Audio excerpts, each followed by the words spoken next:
Kalau berani-berani jadi pemilik seperti si bungsu, dia pergi ke negeri yang jauh, habis semuanya.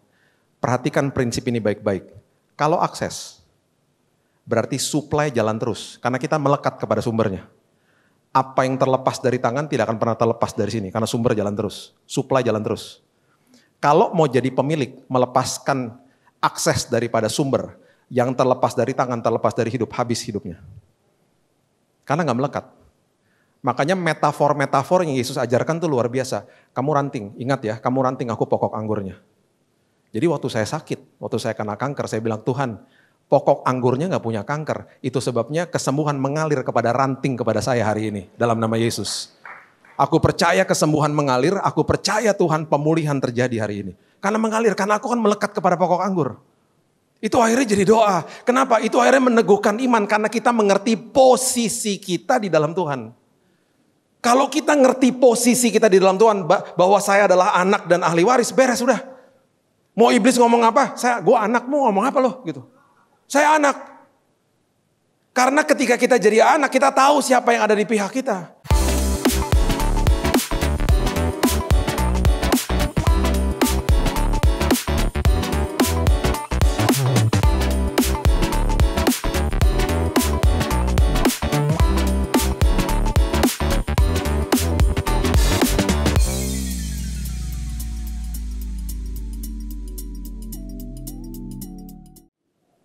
Haleluya. Shalom. Saya tersentuh sekali dan saya mengaminkan tadi kata-kata I am a child of God. Dia yang membelah laut untuk kita berjalan di tengah-tengahnya. Dan bukan hanya itu saja, He drowned my fears in a perfect love. Dia menenggelamkan semua ketakutan kita di dalam kasih-Nya yang sempurna. Luar biasa.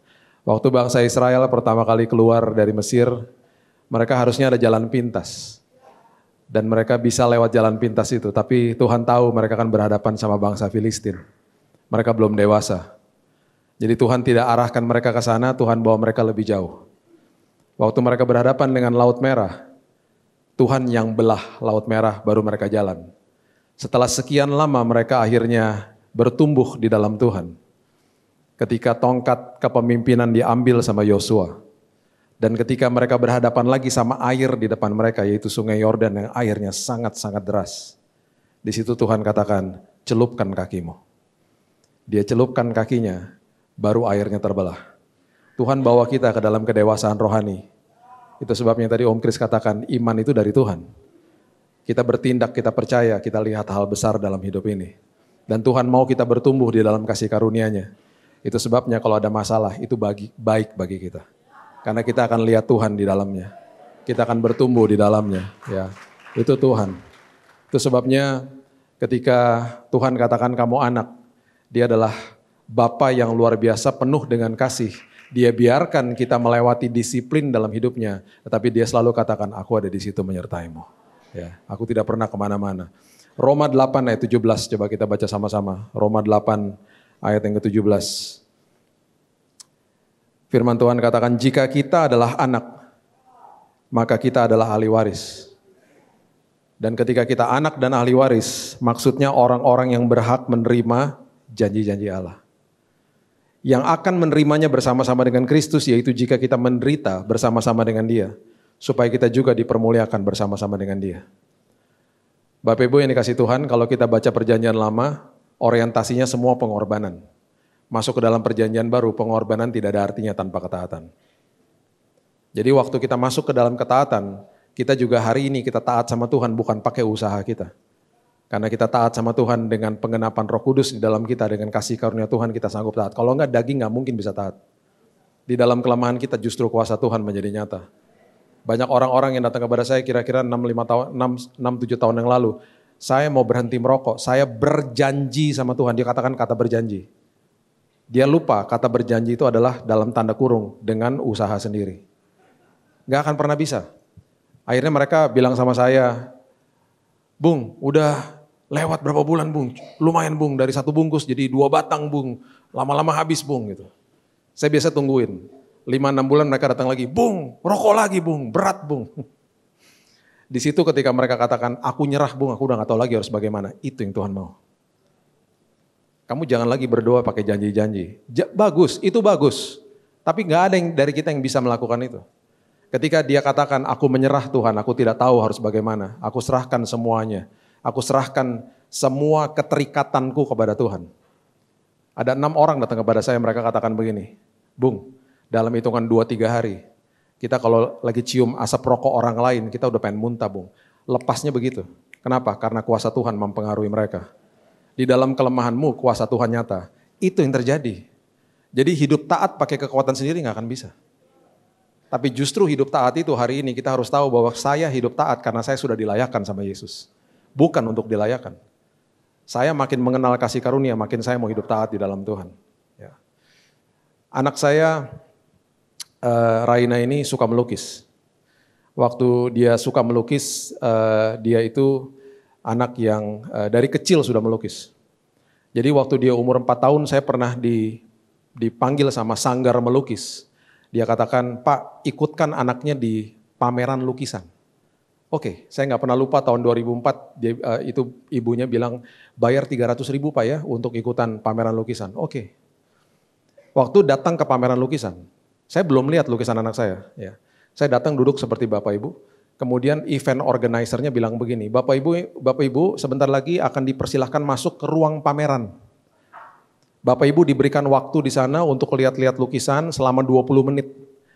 Nanti setelah 20 menit semua pelukis-pelukis ini termasuk anak saya, jadi yang paling tua 70 tahun, yang paling kecil anak saya umur 4 tahun waktu itu. Baru mereka diperbolehkan masuk. Dalam 20 menit itu ketika saya masuk ke dalam ruang lukisan, ruang pameran, itu saya cari lukisan anak saya. Saya nggak gubris yang lainnya, saya cari lukisan anak. Karena kemudian event organizer bilang begini, semua lukisan itu dijual, ada harganya. Jadi Bapak Ibu bisa beli. Kalau sudah beli atau Bapak Ibu melihat lukisan-lukisan yang sudah ada stiker warna oranye, itu berarti lukisan itu sudah laku terjual. Jadi kemudian saya mulai cari lukisan anak saya karena saya penasaran, saya mau lihat dia lukis apa. Saya mendekat dan saya ketemu lukisan anak saya lihat ada dihargai 300.000. Dalam hati saya lumayan juga, kalau laku balik tuh uang registrasi, ya kan? Gimana pun mama orang ini jadi ada otak dagang juga gitu. Waktu saya mendekat, saya mau lihat lukisan anak saya, karena saya tidak paham dunia lukisan, saya nggak ngerti dia lukis apa, saya mau lihat dari depan, lihat dari kiri, dari kanan, saya makin nggak ngerti, tiba-tiba dalam suara hati saya, kok jelek ya lukisannya gitu. Sebagai bapak yang baik, saya pengen supaya lukisan itu laku terjual sebelum anak saya masuk. Karena teman-temannya di sampingnya sudah mulai laku terjual. Anak saya belum laku-laku. Saya mulai deketin teman saya yang saya ketemu, orang tua daripada muridnya juga. Bro, lukisan anak gua lihat nih. Yang ini gak terlalu dekat teman saya, jadi dia agak-agak sopan dikit. Dia cuma lihat gini. Dia pelototin gitu, udah terus dia pergi. Yang kedua karena dekat, jadi dia agak vulgar ngomongnya. Bro, lukisan anak gue lihat. Apaan tuh gitu. Karena memang kita bingung dia ngelukis apa. Abstrak. Nggak ada yang mau beli. Berjalan 20 menit, mbaknya dari event organizer datengin saya. Pak, kasihan Pak, nggak ada yang beli Pak. Ya gimana Mbak? Jelek Mbak. Bukan jelek Pak, dia memang kalau lukis begini Pak, dia aneh sendiri Pak. Bapak harus hargai, dia abstrak memang Pak. Ya tapi gimana gak ada yang mau beli? Sudahlah Pak, sudahlah Pak. Bapak aja yang beli. Ngapain saya beli lukisan anak sendiri? Di rumah juga banyak, saya bilang gitu. Sudahlah Pak, buat hatinya senang. Dengan berat hati. Dengan berat hati. Saya beli lukisan anak saya sendiri. Saya rasa rugi. Udah bayar registrasi 300.000, sekarang beli lagi lukisan 300.000 lagi. Waktu saya beli, anak saya masuk. Waktu dia masuk, dia berteriak. Karena udah ada stiker warna oranye toh. Dad, it's sold, terjual Dad. Saya bilang, ya terjual, puas, terjual. Dalam hati saya gini, kamu gak akan lagi ikutan pameran-pameran lukisan. Rugi ini, rugi. Enggak. Terjual Dad, iya terjual. Terus dia tanya, siapa yang beli? Daddy yang beli. Dia makin teriak, thank you Daddy, thank you. Kenapa kamu thank you? Karena memang aku buat ini untuk Daddy. Wow. Dad, waktu aku lagi melukis ini aku mikirin Daddy. Dalam hati aku, sejelek itukah saya? Seabstrak itukah saya? Setelah 3-4 minggu setelah pameran lukisan selesai, lukisan itu dikirim ke rumah saya. Dari tahun 2004 sampai hari ini, lukisan itu tidak pernah turun dari tembok di rumah saya. Karena saya selalu terngiang-ngiang kata-kata dia, Dad, I made it for you. Aku buat Daddy. Beberapa tahun yang lalu kita itu pindah-pindah, pernah di kamar adiknya. Jadi kita habis mesbah keluarga malam-malam, saya lewat itu lukisan, pendirian saya, keputusan saya tetap sama. Jelek, tetap sama. Tapi lukisan itu akan tetap ada di situ. Mungkin hari ini tadi kita nyanyi, suara kita nggak sebagus tim praise and worship. Sama Tuhan diambil, dipajang di tembok sorga. Yang komplain siapa? Malaikat. Itu ngapain suara-suara jelek dipajang? Tuhan bilang mereka nyanyi dengan ketaatan. Mereka nyanyi dari hati mereka. Saya pajang di sorga. Mereka nyanyi karena mereka berikan untuk saya. Saya nggak lihat kualitas suara. Saya lihat kualitas hati mereka. That's obedience. Ketaatan hati kita. Karena kita anak. Kita ahli waris. Kita adalah orang-orang yang punya hak penuh atas semua janji Tuhan. Itu sebabnya ketika kita mengerti ini dengan benar, kalau saya anaknya Tuhan, berarti yang punya bapak punya saya. Waktu saya tinggal di rumah sama papa saya, waktu dia meninggal tahun 2010, itu saya bebas buka kulkas. Saya tinggal ambil susu, saya tinggal ambil roti, saya tinggal makan karena punya mereka punya saya nggak pakai tanya. Dan waktu susu habis, roti habis, papa cuma tanya gini, siapa yang ngabisin roti? Saya. Dia akan ngomong sama mama, itu anak-anak lagi suka makan roti. Beliin roti lebih banyak dong. Besok roti lebih banyak. Besok susu lebih banyak karena punya dia, punya saya. Itu namanya pengenalan sama Tuhan seperti itu. Intim sama dia. Saya gak pernah datang untuk minta izin sama dia ketika saya mau main sama teman-teman. Wahai Bapak yang ada di depan TV. Bolehkah saya pergi jalan-jalan sebentar sama teman-teman? Enggak. Saya peluk dia dari belakang. Pak, aku pergi bentar ya. Kamu pulang jam berapa? Intim kalau ngomong. Makanya kejar pengenalan sama Tuhan. Hormati agama, hormati sinode, hormati denominasi, hormati. Tapi jangan dikultuskan. Hormati hamba Tuhan, jangan dikultuskan. Kejar Yesusnya. Hormati tata ibadah, jangan dikejar tata ibadahnya. Karena semua orang akan pasti mencibir satu gereja sama gereja yang lain. Itu tepuk tangan gak menghormati hadirat Tuhan. Itu gereja gak tepuk tangan, itu kering sana. Itu akan begitu terus. Tata ibadah itu dibuat sama manusia untuk terjadilah sebuah keteraturan. Tetap aja ada blundernya. Saya 25 tahun pelayanan mimbar udah lihat blunder-blunder macam-macam. Satu hari di sebuah gereja di luar kota. Hamba Tuhannya habis saya berdoa, dia bilang, Tuhan terima kasih sudah kirim Pak Billy jauh-jauh ke sini. Tuhan berkati istri-istri dan anaknya. Maksud saya Tuhan istri dan anak-anaknya. Ketemu sama saya orang suka bercanda, saya bilang emang gue Salomo apa istrinya banyak. Yang lebih parah lagi worship leader. Dia mulai ibadah. Tuhan, hari ini kami gak mau malu-malu Tuhan, datang hadirat Tuhan. Itu sebabnya Tuhan pimpin kami. Bahkan Tuhan angkat kemaluan kami hari ini Tuhan. Maksudnya baik. Penyampaiannya salah. Kita ngerti maksudnya dia gitu loh, supaya kita gak malu-malu. Cuman ngomongnya salah. Tiba-tiba ada yang itu jadi blunder kan, tiba-tiba ada yang teriak, Tuhan jangan Tuhan aku belum nikah Tuhan gitu. Makin berantakan tuh ibadah. Aduh. Itu saya kasihan sekali. Itu waktu ibadah itu ada adik saya di situ, tanya nanti sama Jesse itu. Dia bilang, dia cerita sama saya, itu Bill gue kasihan sama dia Bill. Pimpin pujian gak beres sampai akhir. Karena salah ngucap, blunder. Hormati, kejar sumbernya. Jangan kejar-kejar berkat mujizat, kejar sumbernya. Karena kita anak. Dulu anak-anak saya waktu saya pulang dari luar kota, mereka akan peluk saya, mereka bilang, "Hi Dad, I miss you, I love you," gitu. Ujungnya nggak enak, oleh-olehnya mana Dad? Gitu.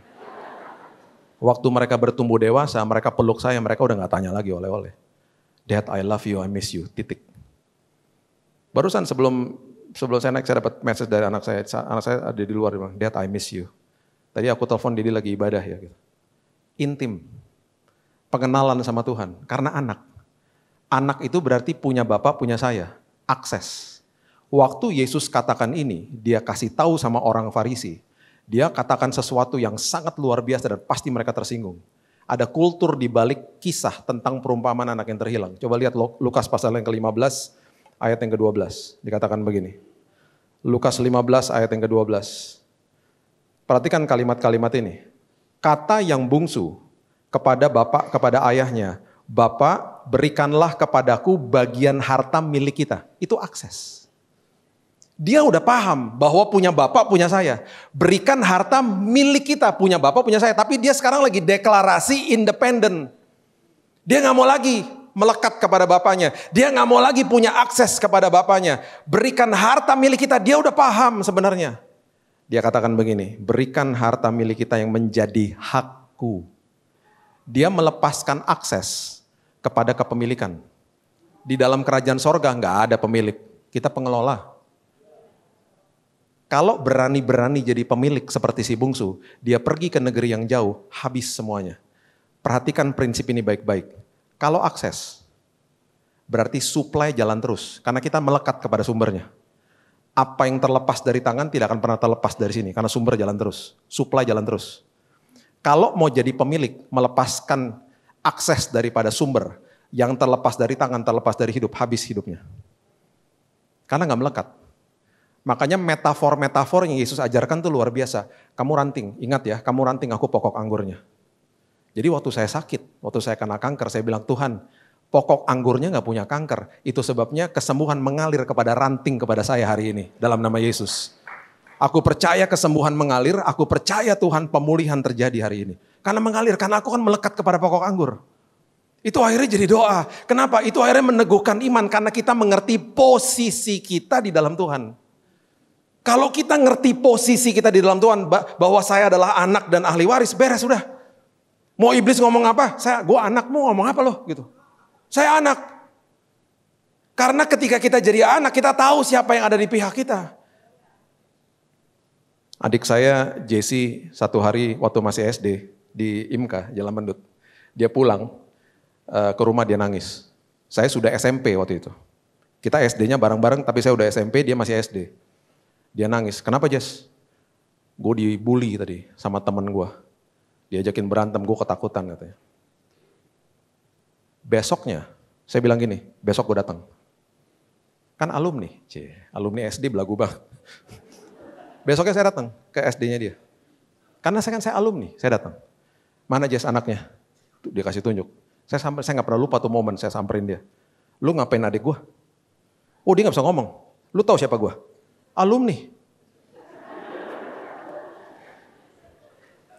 Iya bang. Saya gak pernah lupa, saya jitak kepalanya. Lu jangan macam-macam lagi sama dia, oke? Udah beres. Besoknya, mama saya jemput Jesse dari sekolah. Mama saya cerita sama saya, kamu tahu adik kamu tadi waktu jalan ke mama. Dia ngelewatin itu anak. Dia ngelewatinnya begini. Dipelototin sama dia. Itu anak gak berani ngapa-ngapain, itu kakak kelasnya dia. Gak berani ngomong karena dia tahu siapa yang ada di pihak dia. Lu mau ngapain sama gue? Gue mau panggil kakak lu lagi, berani lo. Dia diam langsung. Dia ngerti posisinya dia. Kalau kita ngerti posisi kita sebagai anak, punya akses kepada bapak kita, beres. Waktu dia pergi, waktu si bungsu pergi, ini di sini waktu Lukas lagi tulis ini, Lukas ini dokter, dia tulis detail. Tetapi pasti mereka akan tinggalkan semua kultur-kultur karena dianggap yang baca itu udah ngerti saat itu. Nah tugas kita untuk menggali yang terjadi apa hari itu. Ketika dia lagi kasih tahu tentang perumpamaan ini, itu ada proses yang namanya kezazah. Kezazah itu adalah hukum adat. Jadi kalau si bungsu itu pulang, warisan bapaknya habis, dia harus diadili sama desanya. Dan waktu dia pulang kan habis hartanya. Harusnya dia diadili. Tapi itu semuanya tidak jadi ketika bapaknya lari kepada dia dan peluk dia. Pengadilan adat dibatalkan karena bapaknya lari. Itu orang Farisi bengong waktu dengar Yesus ngomong gini. Itu kan harus ada hukum adat. Yesus bilang enggak ada. Karena bapaknya lari kepada dia, angkat dia punya gaun. Itu tidak merupakan, itu betul-betul proses yang sama sekali mendegrade. Itu proses yang sama sekali menjadikan orang Yahudi tidak ada martabatnya. Bapak gak ada yang lari. Bapaknya lari merangkul dia. Batal pengadilan. Itu gambaran Bapak di surga. Itu Bapak di surga begitu. Jadi itu adalah anak tuh maksudnya itu punya akses kepada dia. Itu sebabnya kalau kita mengerti itu dengan benar, kita akan mengerti Yakobus 1 ayat 2. Karena ini ayatnya leneh banget. Ini ayat kalau kita baca bisa tersinggung loh. Yakobus ngomong gini, Yakobus 1 ayat 2. Saudara-saudaraku, anggaplah sebagai suatu kebahagiaan kalau kamu jatuh ke dalam berbagai-bagai pencobaan. Kan aneh, anggaplah sebagai suatu kebahagiaan. Bahasa Inggrisnya count it all joy. Kalau bahasa saya tersenyum aja kalau terjadi pergumulan hidup. Maksudnya apa? Ternyata pencobaan itu artinya ujian. Ujian artinya perasmos. Perasmos itu artinya pengalaman dengan Tuhan. Jadi kalau masuk ke dalam sebuah ujian, itu berarti kita mempunyai kesempatan mengalami Tuhan. Itu loh. Makanya waktu saya di rumah sakit, malam-malam istri saya pulang ke rumah temannya. Saya dirawat di Singapura waktu itu karena dia puji Tuhan dia dapat apartemen teman, jadi dia bisa pulang. Saya bilang, sayang kamu pulang aja, kamu jangan di sini nanti kamu sakit. Jadi jam 9 malam dia sudah pulang. Saya bilang sama suster, jangan masuk kamar suster. Malam-malam itu ada 3 selang nyangkut di sini. Selang kemo, selang infus, sama selang transfusi darah. Dan itu masuk ke mesin regulator. Di mesin regulator itu tiap menit bunyi, nit, nit, nit. Cuman saya keheningan malam dengan mesin itu. Saya pegang itu selang. Dan saya mulai jurnalkan suara Tuhan. Tuhan terima kasih. Kok jelas banget ya Tuhan suara Tuhan tiap hari. Tiba-tiba Roh Kudus bilang begini. Dari dulu juga saya ngomong Bil, cuman kamu aja gak denger. Karena saya bilang, kenapa dari dulu Tuhan gak ngomong seperti begini? Dari dulu saya bicara, kamu aja pikiran kamu klaster dan sibuk. Nangis saya. Di situ ngalamin Tuhan. Di situ ngalamin kebesaran Tuhan. Hari lepas hari, makanya Paulus katakan begitu. Makanya Paulus katakan apa? Aku bermegah di depan kesengsaraan aku. Karena ini kesempatan aku belajar tekun, supaya lahir 2 buah. Tahan uji dan pengharapan. Pengharapan itu bukan sesuatu hal yang kita bisa switch on sama off, enggak. Pengharapan itu akan lahir sendirinya kalau kita belajar tekun tiap hari. Lahir tahan uji, lahir pengharapan.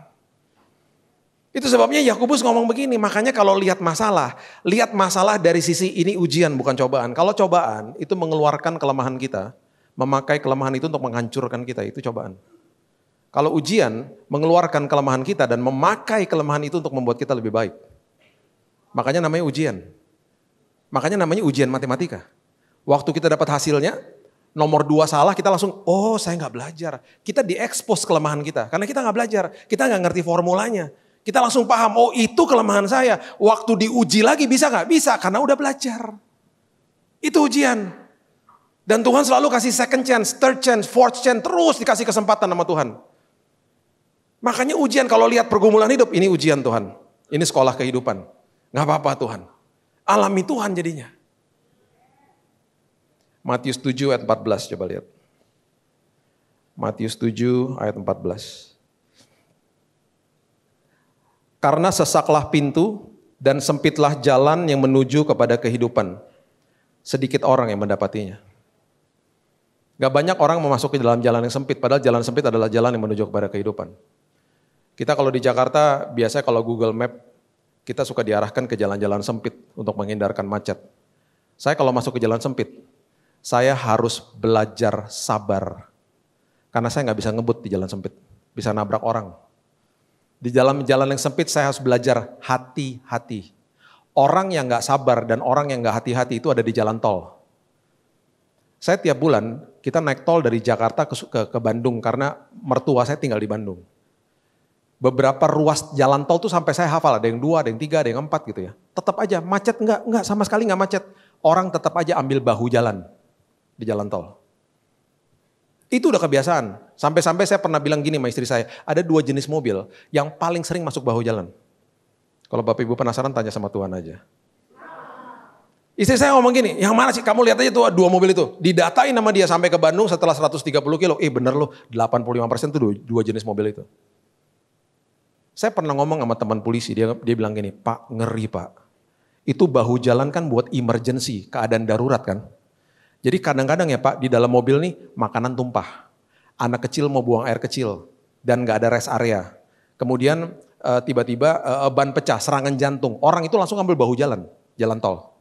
Itu 90% gak lihat kaca spion. Dia lihat ke kiri, bahu jalan kosong, dia main masuk aja. Dia gak sadar di belakangnya ada mobil lagi ngebut di bahu jalan. Terjadilah kecelakaan fatal.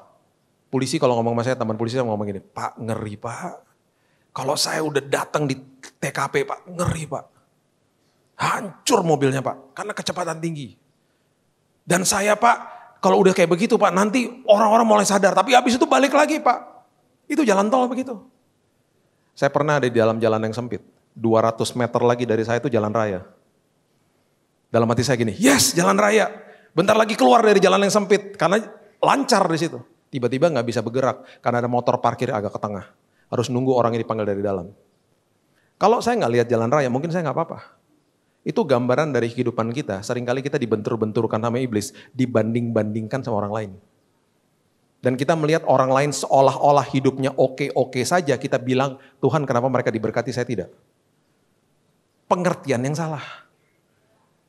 Kita nggak sadar, kita yang sedang diajarkan sabar, hati-hati, dan tidak banding-bandingkan diri, kita justru sedang diberkati Tuhan. Karena kehidupan kita, perilaku kita, tindakan kita, karakter kita sedang diubahkan sama Tuhan.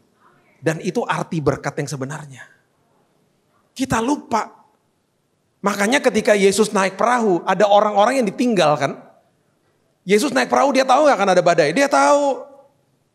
Dia tahu akan ada badai. Terus dia bilang apa? Marilah kita bertolak ke seberang. Itu artinya ketika dia ngomong begitu, kita pasti sampai ke seberang dengan selamat. Dia tahu gak akan ada badai? Tahu. Dia tahu gak dia mau tidur? Tahu, karena dia juga letih, dia mau tidur. Tapi dia udah berfirman, itu artinya dia sudah memproteksi kapal itu dengan firmannya. Dia sudah tidur. Ada orang-orang yang ditinggalkan di tepi, gak ikut dalam perahu itu. Kemudian mereka ngalamin badai. Orang Kristen kalau tidak dewasa akan lihat orang yang ditinggal di tepi akan bilang, mendingan gue tinggal di sana daripada di perahu ini. Kalau saya lebih baik ada di perahu menghadapi badai dan ada Yesus. Daripada ada di tepi gak ngalamin badai dan tidak ngalami Yesus. Buat apa? Buat apa hidup kayak begitu? Di perahu kehidupan kita Yesus ada di situ. Kalau dia ada di situ kita pasti sampai ke seberang dengan aman dan nyaman. Ombak menyembur masuk, mereka ketakutan, mereka bangunkan Yesus. Dan mereka bilang apa? Guru, engkau tidak peduli kalau kita binasa. Harusnya jangan dibangunin. Tapi ombak udah menyembur masuk Pak, karena ada Yesus. Waktu dia bangun, dia redakan semua angin. Waktu dia selesai semuanya, dibilang apa sama murid-muridnya? Terima kasih ya udah bangunin saya. Hampir loh kita mati. Dia ngomong gitu? Enggak. Dia gak pernah ngomong gitu. Dia bilang apa? Kenapa kamu begitu takut? Terus kalimat yang kedua dia bilang apa? Kenapa kamu tidak percaya? Makanya kalau yang naik perahu itu jemaatnya Rock Ambon pasti beda ayatnya. Di awal sama. Ombak menyembur masuk, ayat mulai beda. Jemaat GB Rock Ambon bergandengan tangan. Jangan bangunkan Yesus, pasti ngomong gitu. Ada satu jemaat yang berteriak. Karena dia cuma datang Paskah sama Natal saja. Imannya goyah. Bangunkan mati kita, semuanya bilang jangan. Karena Yesus sudah berfirman, marilah kita bertolak ke seberang. Yang artinya adalah kita pasti sampai ke seberang dengan selamat. Ombak di sini. Waktu kapal itu sampai ke seberang, disitulah Yesus bangun. Dan dia katakan, wahai jemaat Rock Ambon, luar biasa imanmu. Beda ayatnya. Gak ada yang bangunin Yesus pasti di sini. Itu gambaran orang Kristen yang suka ketakutan. Kenapa kau gak dengar doaku Tuhan? Dia ada di situ. Makanya ketika masuk ke jalan yang sempit, banyak orang gak mau. Banyak orang gak mau. Minta hari ini Tuhan bukakan mata rohani saya. Ada seorang bapak yang sudah tua. Dia buta. Diantar ke rumah panti jompo. Sampai di rumah panti jompo dia digandeng sama petugasnya. Om sini om, saya antar ke kamarnya om. Lagi berjalan menuju ke kamarnya. Dia cerita sama si om kamarnya om bagus om. Kalau buka horden kelihatan danau yang bagus. Kamarnya om dicat pakai cat pastel, bagus kamarnya om. Si omnya lagi jalan, omnya buta, dia lagi jalan dia bilang gini. Oh iya ya, bagus sekali ya kamarnya ya. Si petugasnya itu bilang gini, om kan kita belum sampai di kamar, kok om udah bisa bilang bagus. Si om bilang gini, mau sampai atau tidak kan saya gak bisa lihat, kan saya buta. Tetap aja gak bisa lihat. Saya bilang kamar saya bagus berdasarkan penjelasan kamu barusan. Jadi harusnya hari ini kita bisa katakan Tuhan hari esokku sangat indah. Walaupun aku belum lihat. Karena aku mengatakan ini berdasarkan janji Tuhan. Karena aku ahli waris dan punya hak penuh atas semua janji Tuhan. Ada seorang ibu yang dia komplain sama suaminya. Itu kenapa tetangga di sebelah kita nggak ngerti cara cuci baju katanya gitu. Baju masih kotor udah dijemur. Besoknya dia ngomong hal yang sama. Itu kenapa tetangga kita baju masih kotor udah dijemur. Nggak ngerti cara cuci baju. Hari yang ketiga tiba-tiba dia bilang begini. Nah gini dong. Baju udah bersih baru dijemur. Suaminya datang ke dia. Saya minta maaf sayang. Baru tadi pagi saya punya kesempatan untuk bersihkan jendela rumah kita. Rupanya berhari-hari yang kotor bukan jemuran tetangga, jendela rumahnya sendiri. Bersihkan jendela rohani kita. Kalau nggak bersih kita tidak akan lihat kebaikan Tuhan. Kita akan lihat kesalahan orang terus. Bilang Tuhan bersihkan Tuhan. Kita dari kita lahir loh. Sampai nanti kita menutupkan mata, kita nggak akan lihat Yesus secara fisik. Nggak akan. Kalaupun ada kejadian seperti itu cuma sekali-sekali, itu pun orang nggak bisa tatap wajahnya. Yang kita lihat kan masalah, yang kita lihat penyakit. Makanya dia bilang apa sama Thomas? Karena kamu sudah lihat, kamu percaya. Berbahagialah orang. Itu bahasa aslinya diberkatilah orang. Yang tidak melihat namun percaya. Aku akan tunjukkan karyaku kepada mereka. Itu sebabnya kesaksian kita mirip-mirip dalam kondisi yang beda-beda. Karena bapaknya satu. Bapaknya sama, sumbernya sama. Itu Bapa, itu luar biasa. Makanya dahsyat ketika kita mengerti bahwa saya ini anak Tuhan. Hakim-Hakim pasal yang ke-14 ayat 5 dan 6 mengatakan begini. Hakim-Hakim 14 ayat 5 dan 6. Lalu pergilah Simson beserta ayahnya dan ibunya ke Timna. Ketika mereka sampai ke kebun-kebun anggur di Timna, seekor singa muda mendatangi Simson. Semua di perjanjian lama serba fisik. Masuk perjanjian baru dimasukin ke dalam alam rohani. Ya. Dulu yang fisiknya adalah singa. Sekarang di 1 Petrus ayat 5 ayat 8 dikatakan hati-hati lawanmu si iblis berjalan seperti singa yang mengamuk. Seperti singa, bukan singa dia. Seperti singa mencari mangsa yang dapat ditelan toh. Ditelan sama kebohongan dia. Berarti ada orang-orang yang tidak dapat ditelan sama kebohongan dia. Siapa? Kita semua di tempat ini. Karena mengerti firman Tuhan, gak dapat dibohongi sama dia. Perhatikan kalimat ini. Seekor singa muda mendatangi Simson dengan mengaun, pada waktu itu berkuasalah roh Tuhan atas dia. Alkitab seringkali mengatakan roh Tuhan berkuasa atas manusia di perjanjian lama, roh Tuhan berkuasa di dalam manusia di perjanjian baru. Dikatakan sehingga singa itu dicabiknya seperti orang mencabik anak kambing. Waktu ada roh Tuhan, singa kelihatan seperti anak kambing. Makanya 12 pengintai ketika balik, 12-12-nya lihat raksasa. 10 balik bilang apa? Bos, jangan bos. Mati kita bos masuk situ, jangan bos, gak boleh bos, jangan. Udah main aman aja bos. Yang 2 balik, bos, betul bos, mereka besar, tapi Tuhan kita lebih besar bos. Maju aja bos. Makanya kita gak pernah dengar nama-nama seperti Safat, Yigal, Palti, Nafbi, pernah dengar? Gak pernah. Itu nama-nama 10 pengintai ada di bilangan 13. Bukan pahlawan iman. Kita mendokumentasikan 2 nama yang kita masih kasih kepada keturunan kita. Siapa? Yosua dan Kaleb. Pahlawan iman. Mata rohaninya dibersihkan sama Tuhan. Saya akan tutup dengan kisah ini. Saya ini menikah sama seorang istri yang logika tinggi. Istri saya ini bagi saya adalah salah satu orang yang terpandai yang saya pernah ketemu dalam hidup saya. Orangnya pandai sekali. Logika tinggi. Dia punya ide-ide yang kadang-kadang kalau ngomong saya bisa begini. Wow. Padahal saya juga cukup pandai menurut saya. Kan udah botak begini. Karena suka belajar jadi habis juga rambutnya kan. Tapi saya kagum sama dia. Saya kagum lah sama dia. Dia pakai logika. Nah, ketika saya sakit, dia itu baru menutup polis asuransi saya. Biasanya dia tuh selalu hati-hati. Dia begitu yakin, dia tutup polis asuransi saya. Dan kemudian dia buka yang baru. Karena dia bilang ini gak relevan. Kalau dia mau main aman, waktu dia buka yang baru, dia harusnya tetap ambil yang lama jangan ditutup. Karena semua asuransi itu ada tenggang waktu, tunggu. Asuransi yang baru ini punya waktu tunggu 90 hari. Jadi kalau sampai sakit, sebelum 90 hari nggak di cover.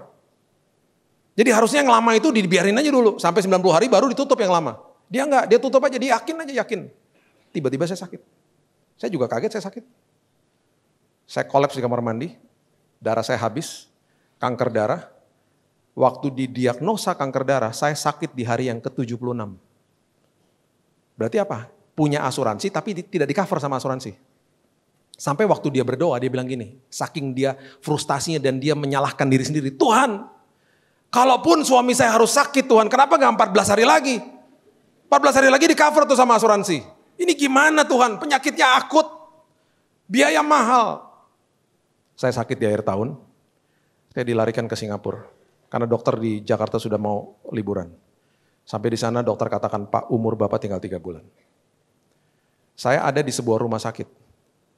Dan kemudian saya mulai tanya sama dokternya, saya nggak berani tanya biayanya. Saya tanya, DP-nya berapa dok kalau di sini? Waktu dia sebut angkanya, saya begini, hah? DP-nya aja segitu. Dokternya bilang gini, Pak, kalau Bapak mau dirawat di sini, silahkan saya siapin kamar. Kalau Bapak mau di Jakarta, silahkan juga. Ya, terserah Bapak. Bapak dalam hitungan 5 hari, Bapak sudah harus di kemo Pak. 5 hari loh Pak. Karena kondisi Bapak begini. Saya harus pulang karena saya harus antar anak saya. Perjalanan pulang ke Jakarta, saya berdoa dan saya kalau berdoa saya selalu panggil dia Daddy. Dad, Daddy denger ya tadi dokternya bilang berapa Dad? Kalau boleh Dad, DP-nya itu ada di rekening saya berangkat Dad. Kalau enggak saya di Jakarta aja. Anak, ahli waris, punya hak penuh atas semua janji Tuhan.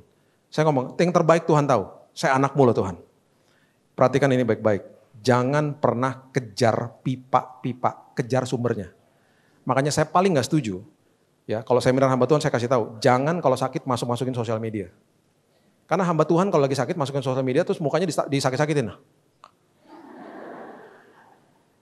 Kalimat pertamanya bagus. Tolong doakan saya sedang sakit. Kalimat berikutnya gak enak. Jika Anda digerakkan Tuhan. Nah, inilah BCA, BNI, BARI. Eksploitasi jemaat. Yang dikejar sama dia pipanya bukan sumbernya.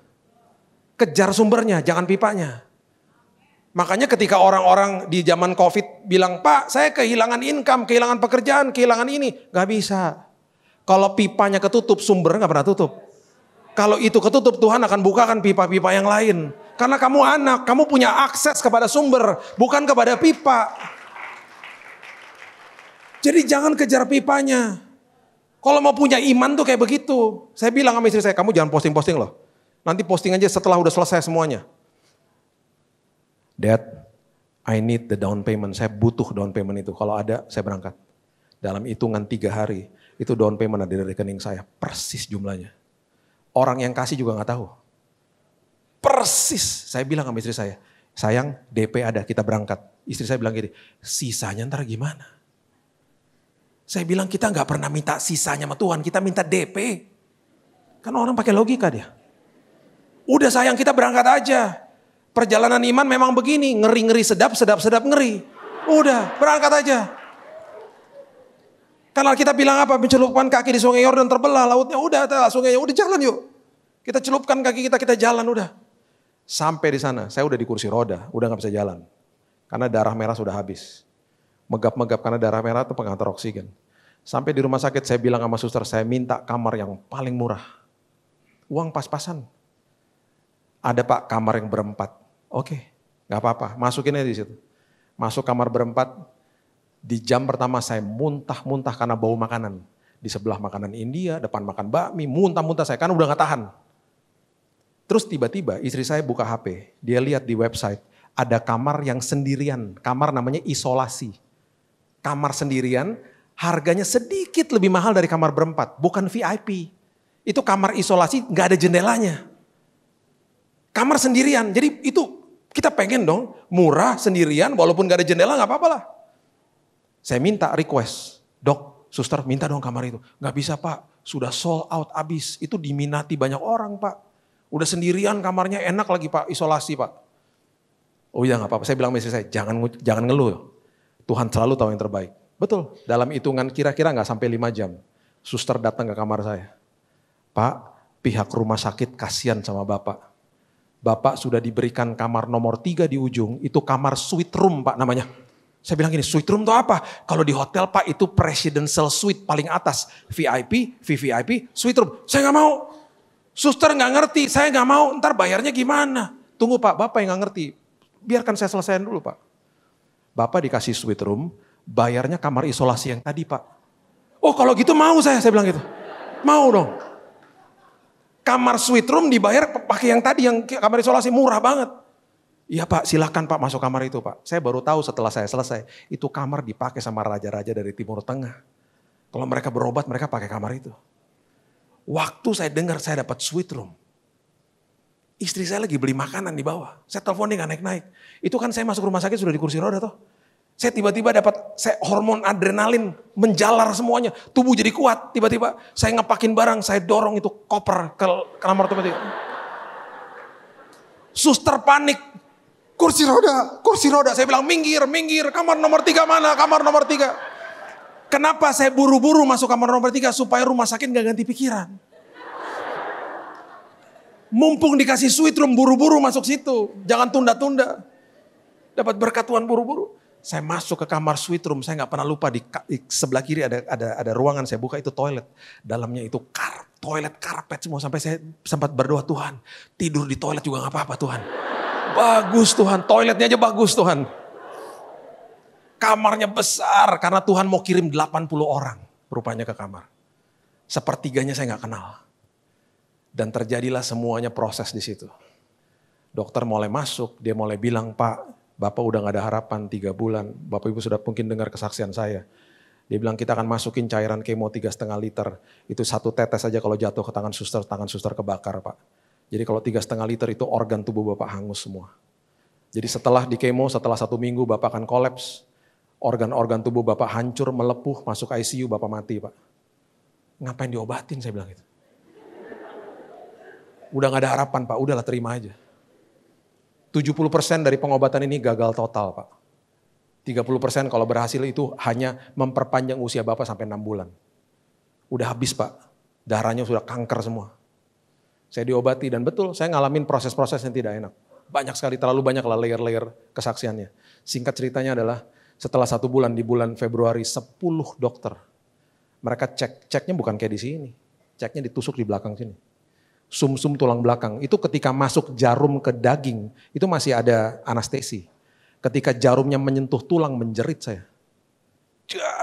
Menjerit berapa detik, diambil sampel darahnya. 10 dokter cek. Dan mereka bawa saya ke kamarnya dia. Dan waktu saya duduk di kamarnya dia lihat komputernya, dia lihat saya. Saya dalam hati gini, aduh apa lagi sini dok. Dia bingung, dia liatin komputer, dia bingung, dia liatin saya, dia bingung. Tiba-tiba dia bilang ini, Pak, kami tidak bisa temukan sel kankernya hilang Pak. Hilang total. Bapak bersih Pak. Puji Tuhan udah sembuh puji Tuhan. Setelah 2,5 bulan di rumah sakit. Itu yang tadi yang DP itu 2 hari udah habis. Ini berapa tagihannya? Jadi di hari waktu saya udah disuruh pulang, istri saya mau tanya tagihan, kita perjamuan sampai 2 kali. Tuhan kuatkan hati kami Tuhan. Karena besok istri saya akan menghadapi Goliat. Dan besok pagi-pagi istri saya datang. Kita berdoa lagi, kita perjamuan. Sayang, aku ke bawah ya. Ke bawah itu berarti ke tempat tagihan. Karena besok udah mau pulang. Harus selesai semua hari itu. Oke, dia ke bawah. Dia gak naik-naik. Aduh, dia gak naik-naik. Tiba-tiba waktu dia naik, dia buka pintu kamar. Waktu dia buka pintu kamar mukanya begini. Saya makin panik. Ada apa? Pasti besar ya tagihannya. Berapa tagihannya? Dia gak bisa ngomong. Dia jalan. Dia duduk di samping saya. Dia hanya bisa berbisik. Katanya rumah sakit, udah lunas. Lunas. Gimana caranya? Lunas? Itu 80 orang yang datang, mereka tabur. Lunas. Dan katanya pihak rumah sakit, kelebihan bayar. Saya pulang ke Indonesia, bukan sekedar membawa kesembuhan, bawa uang kelebihan. Sampai waktu saya pulang Indonesia, saya bilang sama istri saya, kamu cari tahu orang-orang teman-teman kita yang sedang sakit, itu kelebihannya tabur ke mereka. Ini dari Tuhan, kita bantu mereka. Kita ketemu teman yang sakit jantung, di mana kita tabur ke mereka. Tabur semuanya, saya bilang gitu. Di detik terakhir, sebelum saya mau cek tiket pulang ke Indonesia, saya gak pernah lupa tuh, tahun 2019 ada tiket paling murah 600.000. Saya mau klik di Traveloka, telepon berdering. Teman istri saya telepon, Ci, kapan balik? Besok. Udah beli tiket? Belum, jangan katanya. Kenapa? Gue punya jatah tiket Singapore Airlines banyak banget. Karena gue frequent flyer. Sering terbang keliling dunia, 2 bulan lagi itu jatah tiket angus. Sayang toh, saya kasih kamu aja. Gratis kok, minta namanya. Minta nama, dalam setengah jam email masuk. Kita pulang naik business class. Saya di pesawat ya. Waktu di pesawat saya bilang, Tuhan hal besar, hal kecil Tuhan perhatikan.